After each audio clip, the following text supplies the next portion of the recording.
ती मुलींना जबरदस्ती बुरखा घालायला भाग पाडायची। नाशिकच्या TCS कंपनीतील मुली तिला दबंग मॅम म्हणून ओळखायच्या। मी बोलतेय निदा खान बद्दल। नाशिकच्या TCS कंपनीतील सगळ्या काळ्या कारनाम्यांची मास्टरमाइंड, जिचं कनेक्शन अगदी मालेगाव ते मलेशिया पर्यंत होतं, ती निदा खान अखेर पोलिसांच्या जाळ्यात अडकली आहे। संभाजीनगरमधून पोलिसांनी नेमका निदा खानचा शोध कसा घेतला? संभाजीनगरच्या फ्लॅटमध्ये निदा खानला नेमका आश्रय कोणी दिला होता?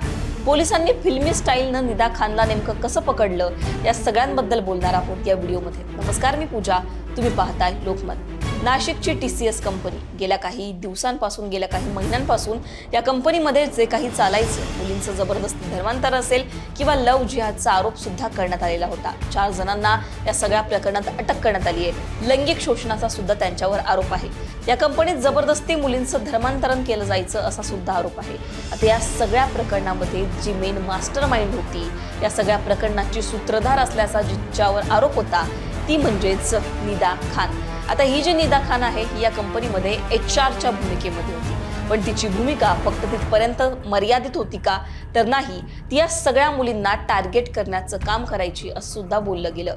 एक व्हॉट्सअप ग्रुप होता, या ग्रुपमध्ये हे आरोपी असतील, त्याचबरोबर ही निदा खान असतील, हे मुलींचं ब्रेन वॉश करायचे, प्लॅन आखायचे, कुणाला पुढे टार्गेट करायचं, या सगळ्या संदर्भात त्या ग्रुपमध्ये चर्चा व्हायची आणि त्या प्रकारे मुलींना टार्गेट केलं जायचं। जबरदस्ती मुलींना बुरखा घालायला भाग पाडणं, त्याचबरोबर धर्मांवरून त्यांच्यामध्ये तेढ निर्माण करणं, कशा प्रकारे त्यांचा धर्म श्रेष्ठ आहे हे सांगणं, हे सगळे कामं ही निदा खान करायची। 2022 पासून त्या TCS कंपनीमध्ये ही निदा खान कामाला होती आणि त्यानंतर हळूहळू तिनं तिचे जे हे काळे कारनामे आहेत ते करायला सुरुवात केली। निदा खानने कंपनीमध्ये अनेक मुलींना तिच्या जाळ्यामध्ये ओढलं आणि धर्मांतर असेल किंवा लैंगिक शोषणाचा बळी या सगळ्या मुली ठरल्या। आता या सगळ्यांमध्ये 25 मार्चला निदा खानवर पहिला गुन्हा दाखल करण्यात आलेला होता। त्यानंतर ही निदा खान फरार होती। फरार असताना या निदा खाननं अटकपूर्व जामिनासाठी अर्ज केला होता। तिनं असं म्हटलं होतं की मी गरोदर आहे, त्यामुळं मला अटकपूर्व जामिनासाठी अर्ज करायचा आहे, पण तिचा हा अर्ज फेटाळून लावण्यात आला। निदा खानने स्वतःला गरोदर असल्याचं सांगितलं होतं, त्याच्यामुळे निदा खान फरार असल्यापासूनच पोलीस तिच्या मागावर होते। गेल्या 20 दिवसांपासून पोलीस सातत्याने निदा खानचा तपास करत होते। पोलिसांची 4 वेगवेगळी पथकं तिचा तपास करण्यासाठी शोधात होती। आता ही निदा खान काय करायची, तर तिचं लोकेशन सातत्यानं बदलायची आणि त्यामुळे पोलिसांना तिला शोधायला अडचणी येत होत्या। पण अखेर 6 मेला पोलिसांना एक माहिती मिळाली। एका गुप्त यंत्रणेकडून पोलिसांना समजलं की संभाजीनगरच्या नारेगाव मधल्या एका फ्लॅटमध्ये ही निदा खान लपून आहे। आता संभाजीनगरच्या फ्लॅटमध्ये ही निदा खान कुणासोबत राहायची, तर तिचे आई वडील, त्याचबरोबर तिच्या बहिणी सुद्धा या फ्लॅटमध्ये होत्या अशी माहिती मिळतीये। त्यानंतर पोलिसांनी काय केलं, तर एक सापळा रचला। साध्या गणवेशामध्ये 20 पोलीस अधिकारी तिथे तैनामध्ये होते।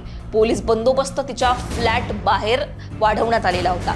सातत्यानं साध्या वेशातील हे पोलीस अधिकारी तिच्यावर नजर ठेवून होते, ती काय करते, ती कुठे जाते, आणि अखेर पोलिसांनी तिच्यावर लक्ष ठेवलं आणि त्यानंतर 7 मेला रात्री 9 ते 9:30च्या सुमारास तिला संभाजीनगरच्या नारेगाव मधील इथल्या फ्लॅटमधून ताब्यात घेण्यात आलं। आता जो एरिया होता, ते जिथे राहायची, तो मुस्लिम बहुल एरिया होता, त्यामुळे कायदा सुव्यवस्थेचा प्रश्न उद्भवू नये हा सुद्धा सगळ्यात मोठा प्रश्न पोलिसांसमोर होता, पण तसं काही झालं नाही। या सगळ्यांमध्ये अतिशय संयमाने पोलिसांनी ही सगळी परिस्थिती हाताळली आणि निदा खानला अटक करण्यात आली। संभाजीनगर पोलीस असतील, नाशिक क्राईम ब्रँच असेल, यांनी संयुक्त कारवाई करत निदा खानला अटक केली। आता निदा खानला अटक केल्यानंतर तिला रात्रीच जिल्हा सत्र न्यायालयासमोर हजर करण्यात आलं, कारण महिला असल्यामुळे या सगळ्या प्रकरणामध्ये पेच निर्माण होऊ नये आणि आधीच तिने सांगितलं होतं की ती गरोदर आहे, त्यामुळे या सगळ्यांमध्ये कायद्याचा पेच निर्माण होऊ नये, त्याच्यामुळे तिला रात्रीच जे आहे ते जिल्हा सत्र न्यायालयासमोर हजर करण्यात आलं आणि ट्रान्झिट रिमांडसाठी तिला त्यानंतर जे आहे ट्रान्झिट वॉरंट मिळाल्यानंतर तिला नाशिक पोलिसांच्या ताब्यात देण्यात आलं। त्यानंतर तिला आता नाशिक कोर्टामध्ये हजर केलं जाणार आहे। या सगळ्यांमध्ये आता निदा खानचे धागेदोरे हे आंतरराष्ट्रीय सुद्धा होते। तिचं मालेगाव पासून मलेशिया पर्यंत कनेक्शन होतं।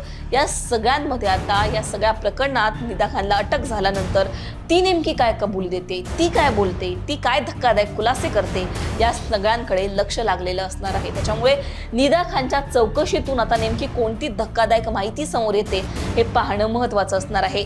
निदा खान नाशिकच्या TCS प्रकरणातली मेन सूत्रधार होती. त्याच्यामुळे या सगळ्या प्रकरणाचे धागेदोरे आणखीन किती लांब पोहोचलेले आहेत, आणखीन या प्रकरणामध्ये काही मुली बळी पडल्यात का, या सगळ्या प्रकरणाचा कसून तपास आता पोलीस करतायत.